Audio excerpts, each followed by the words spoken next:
Good morning, students.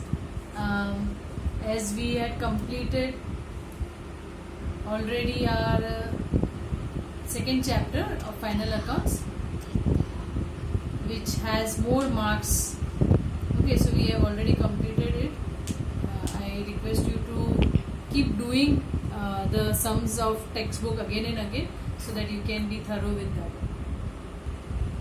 Now we are on the third chapter, that is valuation of goodwill. Goodwill, you have already seen what is goodwill. It's an intangible asset of the firm. Okay. Now when we say to value goodwill, then what is this valuation of goodwill?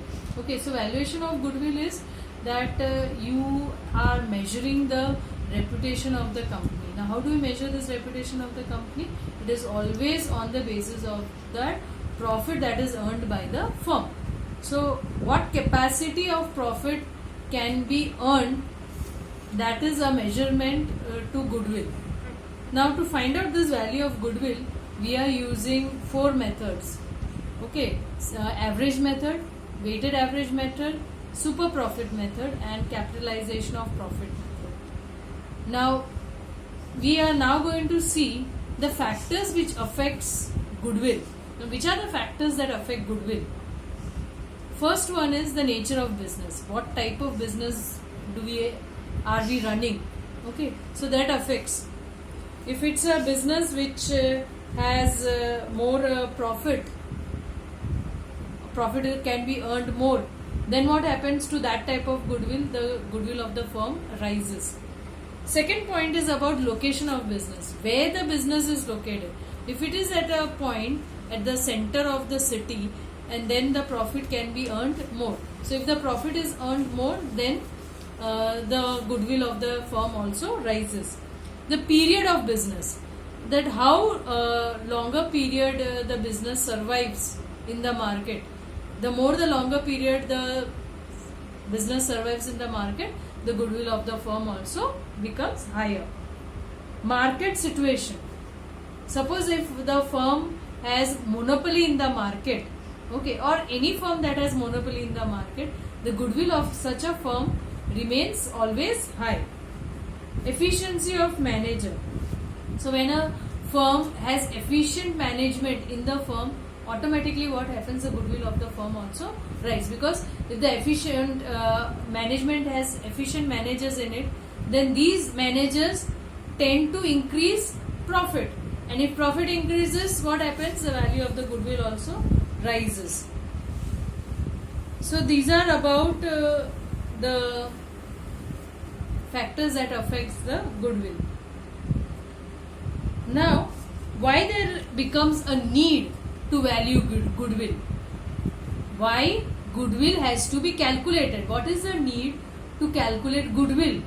Okay, so the first condition is that if there is any change in the profit sharing ratio. Okay, now we know that we are throughout going to see about the partners capital account and the partners final accounts. So if there is any change in the profit sharing ratio, that is the old partners are there, they must be sharing in one ratio, and at a period of time they decide to change the ratio, then what happens? Then the goodwill has to be revalued. Suppose a new partner is admitted in the firm.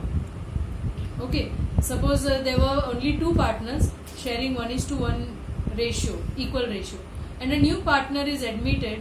Now that partner also has to be given the share. So again the value of goodwill is being done. Retirement of the partner.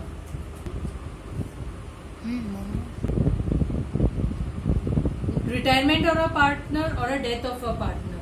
Okay, so that if a partner goes away, again what has to be done? The goodwill has to be valued.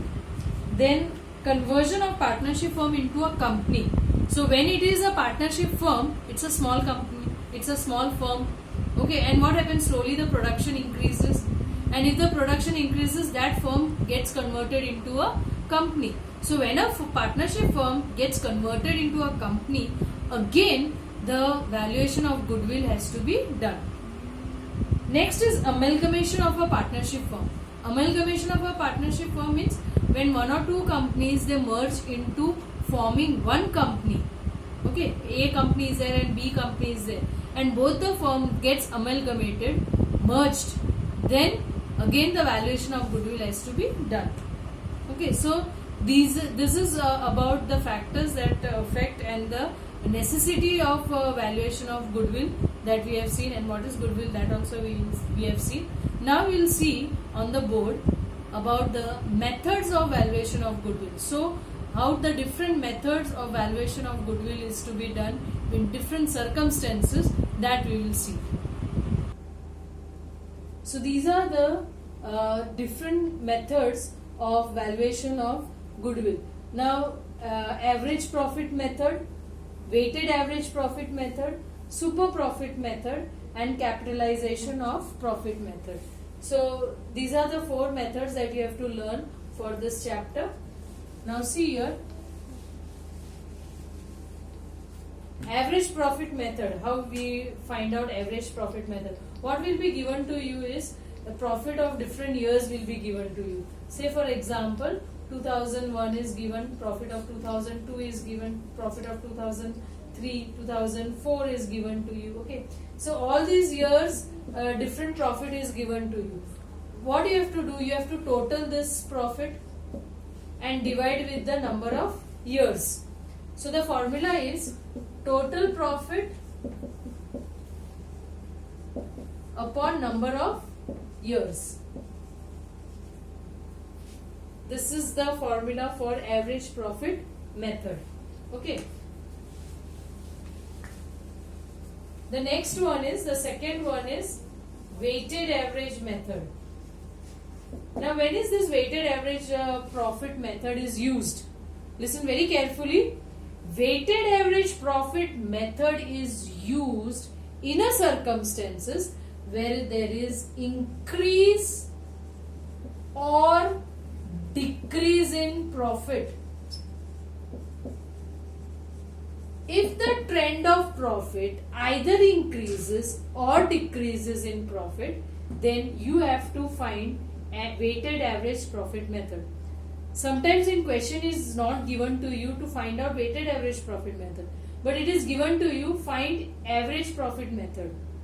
But if you see that the profit is either increasing or decreasing in trend, then you have to apply weighted average profit method even if it is not asked to you. Is it clear?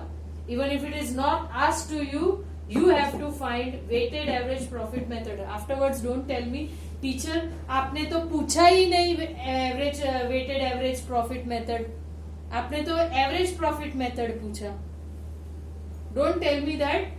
Okay, so keep in your mind that if it is increase or decrease in profit, then you have to compulsorily follow weighted average profit method even though it is not asked to you. If it is even asked to you to find average profit method. Clear?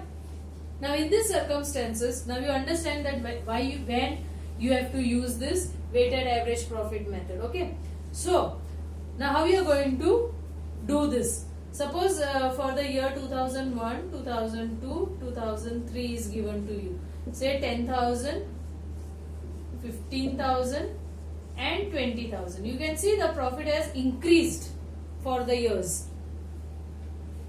For the year the profit has increased. So when it is increased, you know that you have to apply this weighted average profit method. Okay, now what you have to give your weights? You have to give weights. How you will give weights? 1, 2, 3. You have already learnt this in lower classes to give weights. Now your this profit and your weight both you have to find. This becomes your weighted profit. How you will find out this weighted profit? You will multiply and you will get the answer. So whatever the answer you get in total, that is your weighted profit, and this becomes your weight. 3 plus 2 plus 1. Now what is the formula? The formula is weighted average profit is equal to weighted profit upon total weight.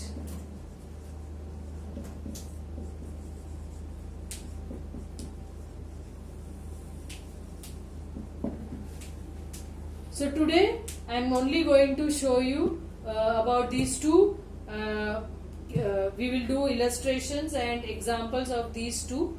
Okay, so for today, just keep in your mind about these two formulas that you have to do. Once you are very clear and you go very smoothly with these two sums, formula sums, then we will do the next two sums. Okay, so for now, I end this session. See you in the next session.